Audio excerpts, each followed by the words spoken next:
இன்றைய முக்கிய செய்திகள். மதுரா கிருஷ்ணர் கோயில் அருகே மசூதியை ஆய்வு செய்யும் விவகாரம். அலகாபாத் உயர்நீதிமன்ற உத்தரவுக்கு உச்சநீதிமன்றம் தடை. ராமர் கோயில் குடமுழுக்கு விழாவுக்கு காங்கிரசார் விரும்பினால் செல்லலாம். அனைத்து மதத்தினரையும் ஆதரிக்கும் கட்சி என ராகுல் கருத்து. தமிழர் வீரத்தை பறைசாற்றிய மதுரை பாலமேடு ஜல்லிக்கட்டு.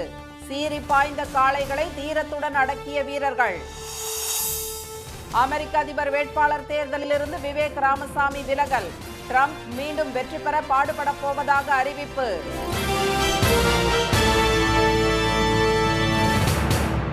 வணக்கம். வணக்கம். மதுராவில் கிருஷ்ணர் கோயிலை ஒட்டியுள்ள மசூதியை நீதிமன்ற ஆணையர் ஆய்வு செய்ய அலகாபாத் உயர்நீதிமன்றம் பிறப்பித்த உத்தரவுக்கு உச்சநீதிமன்றம் தடை விதித்துள்ளது. உத்தரப்பிரதேச மாநிலம் மதுராவில் கிருஷ்ணர் கோயிலும் ஷாஹி இஹா மசூதியும் அடுத்தடுத்து அமைந்துள்ளன. இரண்டு வழிபாட்டு தலங்களும் அதே இடத்தில் செயல்பட கிருஷ்ணர் கோயிலை நிர்வகிக்கும் ஸ்ரீ கிருஷ்ணா ஜன்மஸ்தான் சேவா அமைப்புக்கும் மசூதியை நிர்வகிக்கும் ஷாஹி இத்ஹா மசூதி அறக்கட்டளைக்கும் இடையே 1968ஆம் ஆண்டு ஒப்பந்தம் கையெழுத்தாகி உள்ளது. ஆனால் அதனை மீறி கடவுள் ஸ்ரீ கிருஷ்ணர் சார்பிலும் மேலும் 7 பேர் தரப்பிலும் அலகாபாத் உயர்நீதிமன்றத்தில் வழக்கு தொடரப்பட்டுள்ளது. அதில் கடவுள் கிருஷ்ணர் பிறந்த இடம் மசூதிக்கு அடியில் உள்ளதாகவும் பல்வேறு இந்து அடையாளங்கள் மசூதியில் உள்ளதாகவும் தெரிவிக்கப்பட்டுள்ளது.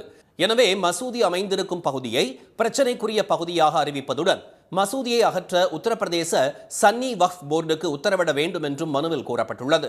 இந்த வழக்கை விசாரித்த அலகாபாத் உயர்நீதிமன்ற நீதிபதி திரு ஜெயின் மசூதியை ஆய்வு செய்ய நீதிமன்ற ஆணையரை நியமித்து கடந்த மாதம் 14ஆம் தேதி உத்தரவிட்டார். இதனை எதிர்த்து மசூதி தரப்பில் உச்சநீதிமன்றத்தில் தாக்கல் செய்யப்பட்ட மனு நீதிபதிகள் திரு சஞ்சீவ் கன்னா, திரு திபாங்கர் தத்தா ஆகியோர் முன்பு இன்று விசாரணைக்கு வந்தது. அப்போது வாதிட்ட மசூதி தரப்பு வழக்கறிஞர் திருமதி தஸ்னீம் அகமதி வழிபாட்டு தலங்கள் சட்டம் 1991 படி வழிபாட்டு தலங்கள் தொடர்பான வழக்கில் எதிர்ப்பு இருக்கும்போது உயர்நீதிமன்றம் உத்தரவு பிறப்பிக்க முடியாது என்று கூறினார். குற்றச்சாட்டில் முகாந்திரம் இருக்கிறதா என விசாரணை எல்லைக்குள் அமைந்துள்ள நீதிமன்றம்தான் முதலில் முடிவு செய்ய வேண்டும் என்று அவர் சுட்டிக்காட்டினார். அதனை ஏற்றுக்கொண்ட நீதிபதிகள் நீதிமன்ற ஆணையரை நியமிக்க கோரி தாக்கல் செய்யப்பட்ட மனுக்கள் தெளிவற்றதாக உள்ளதாக கூறினர். மசூதியை ஆய்வு செய்ய நீதிமன்ற ஆணையரை நியமித்து அலகாபாத் உயர்நீதிமன்றம் பிறப்பித்த உத்தரவுக்கு இடைக்கால தடை விதித்த நீதிபதிகள் விசாரணையை 23ஆம் தேதிக்கு ஒத்திவைத்தனர். அனைத்து மதத்தினரையும் காங்கிரஸ் ஆதரிக்கும் என்பதால் அயோத்தி ராமர் கோயில் குடமுழுக்கு விழாவுக்கு காங்கிரசார் உள்பட விரும்புபவர்கள் யார் வேண்டுமானாலும் செல்லலாம் என அக்கட்சியின் முன்னாள் தலைவர் திரு ராகுல் காந்தி தெரிவித்துள்ளார்.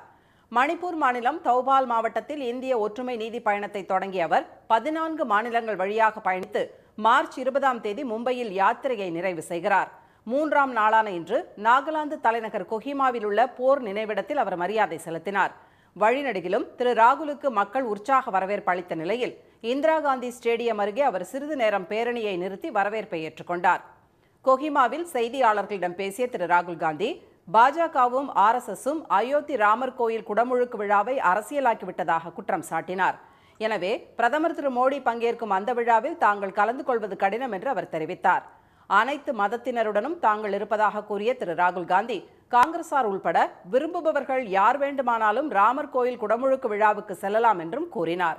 ஐக்கிய ஜனதா தளம் தலைவர் திரு நிதிஷ்குமார் இந்தியா கூட்டணியில் நீடிப்பாரா என்ற கேள்வி ஒன்றுக்கு திரு ராகுல் காந்தி பதிலளித்தார். मीडिया इन चीजों को बहुत ओवर प्ले करता है. There is mutual respect and affection between the leaders of the India formation. India alliance में ऐसी छोटी-छोटी प्रॉब्लम्स हैं, ये सब रिजॉल्व हो जाएंगी और हम एक साथ मिलकर बीजेपी के खिलाफ चुनाव लड़ेंगे और उनको हराएंगे. இந்தியா கூட்டணி கட்சிகளிடையே தொகுதி பங்கீடு பேச்சுவார்த்தை நல்ல முறையில் நடைபெற்று வருவதாகவும் பிரச்சனைகள் ஏற்பட்டால் பேசி தீர்வு காணப்படும் என்றும் திரு ராகுல் காந்தி கூறினார். உழவுக்கு துணை புரியும் கால்நடைகளை போற்றும் மாட்டுப் பொங்கல் தமிழகம் முழுவதும் உற்சாகமாக கொண்டாடப்பட்டது. தேனி மாவட்டம் கம்பம் நகரில் மாடுகளுக்கு என்று தனியாக உள்ள தம்பிரான் மாட்டு தொழுக்கோயிலில் பட்டத்து காளைகளுக்கு சிறப்பு பூஜை செய்யப்பட்டது. மாடுகளுக்கு அகத்திக்கீரை, சோளத்தட்டை போன்றவற்றை மக்கள் கொடுத்து மாட்டுப் பொங்கலை கொண்டாடினர். சேலம் மாவட்டம் சங்ககிரி மற்றும் சுற்றுவட்டார பகுதிகளில் விவசாயிகள் மாடுகளை குளிப்பாட்டி அலங்கரித்து மண் பானையில் பச்சரிசி பொங்கல் வைத்தனர்.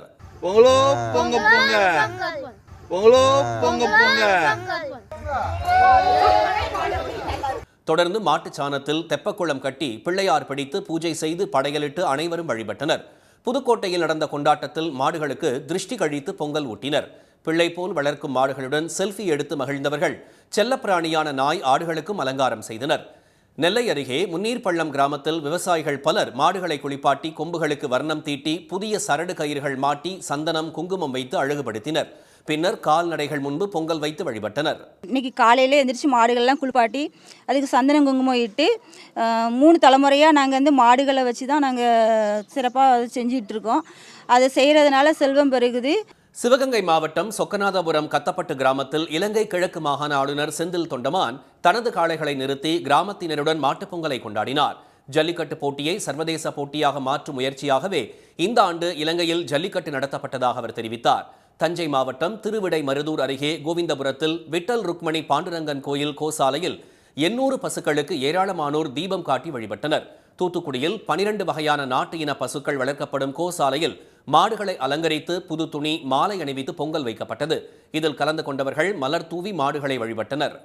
மதுரை பாலமேடு ஜல்லிக்கட்டில் சீறி பாய்ந்த காளைகளை வீரர்கள் தீரத்துடன் அடக்கினர். தமிழர் திருநாளை முன்னிட்டு அவனியாபுரத்தில் நேற்று ஜல்லிக்கட்டு நடத்தப்பட்டதை தொடர்ந்து இன்று பாலமேடு ஜல்லிக்கட்டு நடைபெற்றது. தமிழர் வீர விளையாட்டை அமைச்சர் திரு மூர்த்தி தொடங்கி வைத்தார். போட்டியில் விளையாட 3677 காளைகளும் 1412 வீரர்களும் முன்பதிவு செய்திருந்த நிலையில் தகுதியுள்ள 1000 காளைகளுக்கும் 700 வீரர்களுக்கும் மட்டும் டோக்கன் வழங்கப்பட்டது. மருத்துவ பரிசோதனையில் 15 காளைகள் நிராகரிக்கப்பட்டன. போட்டி தொடங்கியதும் முதலில் கோயில் காளைகள் அவிழ்த்து விடப்பட்டன. மஞ்சமலை ஆற்று வழியில் ஜல்லிக்கட்டு நடைபெற்றதால் அங்குள்ள விசாலமான களத்தில் காளைகளுடன் மாடுபிடி வீரர்கள் உற்சாகத்துடன் களமாடினர். கருப்பசாமி கோயில் மாடு சூப்பர் சைக்கிள் மாட்டுக்கு அமைச்சர் மூர்த்தி அவர்களும் சைக்கிள் சூப்பர் சூப்பர் சிறப்பு விட்டா குத்த ஆஹா சிறப்பு சிறப்பு 1 2 மாடு பிடி மாடு விட்டு இந்த மாடு தங்க காசு ஒரு ஆள் பிடி சூப்பர் டோக்கன் ஒரு ஆள் பிடி வாய்ப்பில்ல புடிச்சு பாரு ஒத்த வீர முடி சிறப்பு தம்பி சூப்பர் மாடு புடி மாடு ஆர்கே பால் மாடு சூப்பர் சைக்கிள் அமைச்சர் மூர்த்தி அவர்களும் சைக்கிள். கம்பீரமாக துள்ளி குதித்து திமிரி ஓடி வந்து பாய்ந்த காளைகளை வீரர்கள் திமிலை பிடித்து தீரத்துடன் அடக்கினர். ஒவ்வொரு சுற்றிலும் ஒவ்வொரு வண்ணத்தில் சீருடை அணிந்து வீரர்கள் களமிறக்கப்பட்டனர். முன்னாள் முதலமைச்சர் திரு ஓ பன்னீர்செல்வத்தின் காளை உள்ளிட்ட பல காளைகள் அடக்கப்பட்டன.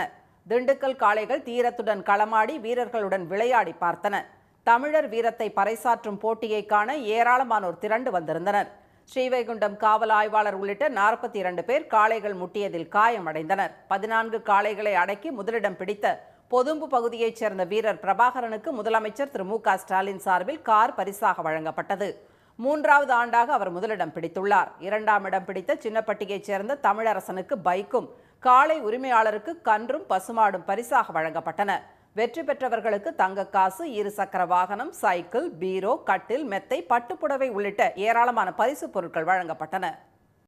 அமெரிக்க அதிபர் தேர்தல் வேட்பாளர் போட்டியிலிருந்து விலகுவதாக இந்திய வம்சாவளியைச் சேர்ந்த தொழிலதிபர் விவேக் ராமசாமி அறிவித்துள்ளார்.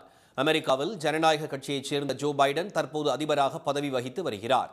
அவரது பதவிக்காலம் இந்த ஆண்டு முடிவடைவதால் நவம்பர் மாதம் அதிபர் தேர்தல் நடைபெற உள்ளது.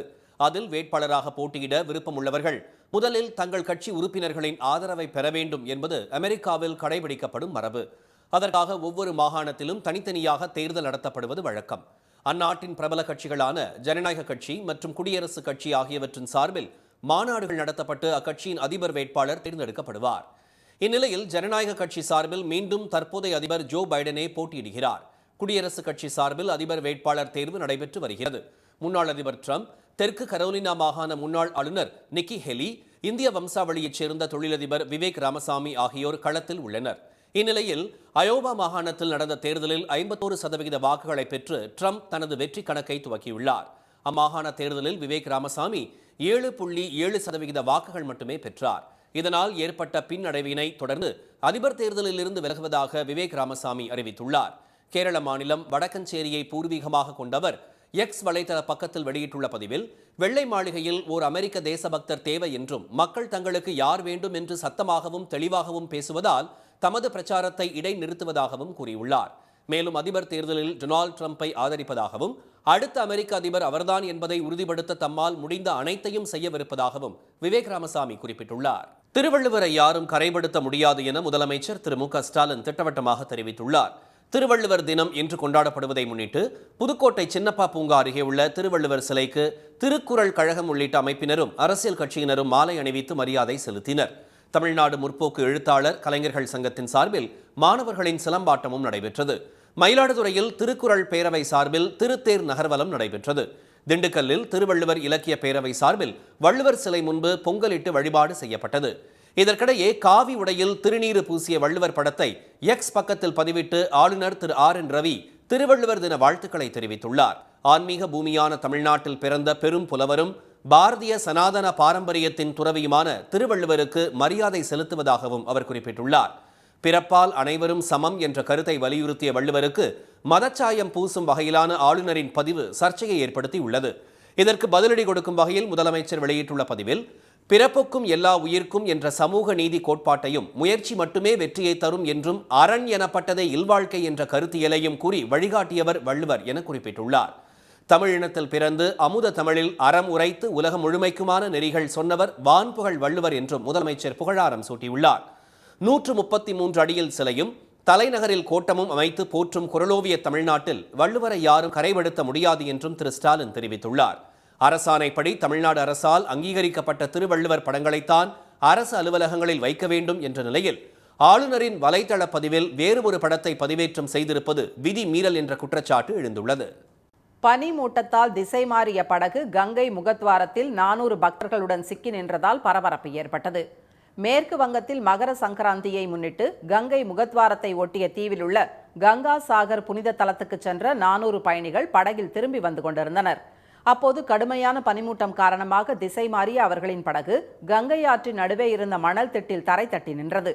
இதையடுத்து ஹால்டியா நகரிலிருந்து அங்கு சென்ற கடலோர காவல் படையினர் ஹோவர் கிராஃப்ட் படகுகளின் உதவியுடன் பயணிகளை மீட்டனர்.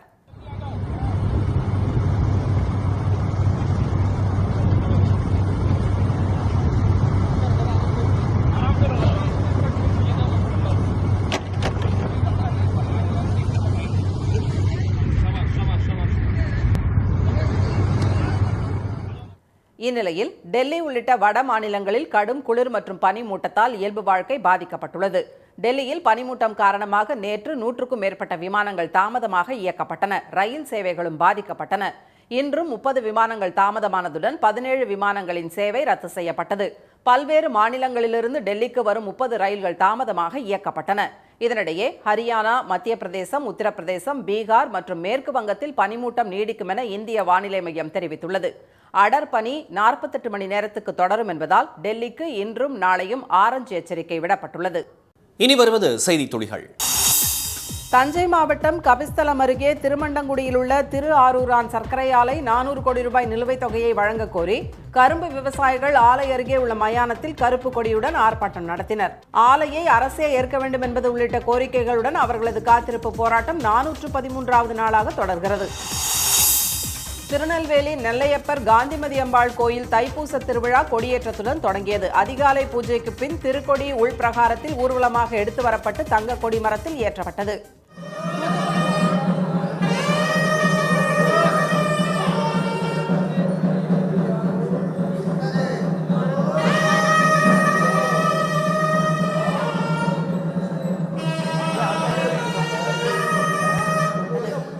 தூத்துக்குடி மாவட்டம் கோவில்பட்டி அருகே கழுகுமலையில் கழுகாசலமூர்த்தி கோயில், புதுக்கோட்டை மாவட்டம் விராலிமலை முருகன் கோயில், கும்பகோணம் அருகே சுவாமிமலை சுவாமிநாத சுவாமி கோயிலிலும் தைப்பூச திருவிழா கொடியேற்றம் நடைபெற்றது.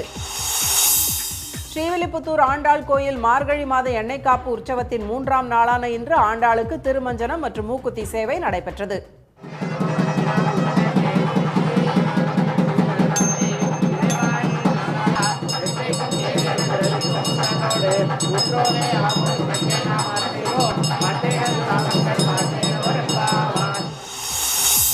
பொங்கலையொட்டி தொடர் விடுமுறை காரணமாக தொழிலாளர்கள் சொந்த ஊர்களுக்கு சென்றதால் பின்னலாடை தொழில் நகரமான திருப்பூர் வெறிச்சோடி காணப்படுகிறது. வெளி மாவட்டங்களைச் சேர்ந்தவர்கள் லட்சக்கணக்கில் அங்கு தங்கி வேலை பார்க்கும் நிலையில் பிற மாவட்டத்தினரே பல கடைகளையும் நடத்தி வருகின்றனர் என்பது குறிப்பிடத்தக்கது. தஞ்சை பெரிய கோயில் மகாநந்திக்கு மாட்டுப் பொங்கலையொட்டி 2000 கிலோ இனிப்பு வகைகள், காய், கனி, மலர்களால் சிறப்பு அலங்காரத்துடன் மகா தீபாராதனை நடைபெற்றது. வேலூர் ஜலகண்டேஸ்வரர் கோயில் அதிகார நந்திக்கும் பழங்கள், முறுக்கு, சுசியம், உருண்டைகளால் மாலைகள் அணிவிக்கப்பட்டு தீபாராதனை காட்டப்பட்டது. பின்னர் சிவபெருமான் சிவகாம சுந்தரி அம்பாள் திருவூடல் உற்சவமும் நடைபெற்றது. திருவண்ணாமலை அண்ணாமலையார் கோயிலிலும் நந்தி பகவானுக்கு சிறப்பு வழிபாடு நடைபெற்றது.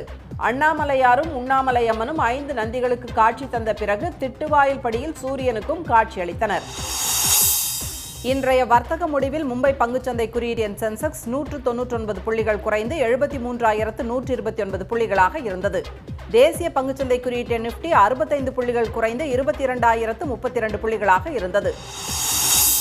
சென்னையில் இன்று ஆபரண தங்கம் விலை சவரனுக்கு 160 ரூபாய் சரிந்து சவரன் 46,800 ரூபாயாகவும் 1 கிராம் 5,850 ரூபாயாகவும் உள்ளது. வெள்ளி விலை 1 கிராமுக்கு 30 காசுகள் குறைந்து 78 ரூபாயாக உள்ளது.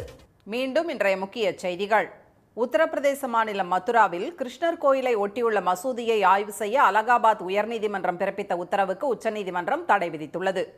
அனைத்து மதத்தினரையும் ஆதரிக்கும் கட்சி என்பதால் காங்கிரசார் விரும்பினால் அயோத்தி ராமர் கோயில் குடமுழுக்கு விழாவுக்கு செல்லலாம் என ராகுல் காந்தி தெரிவித்துள்ளார்.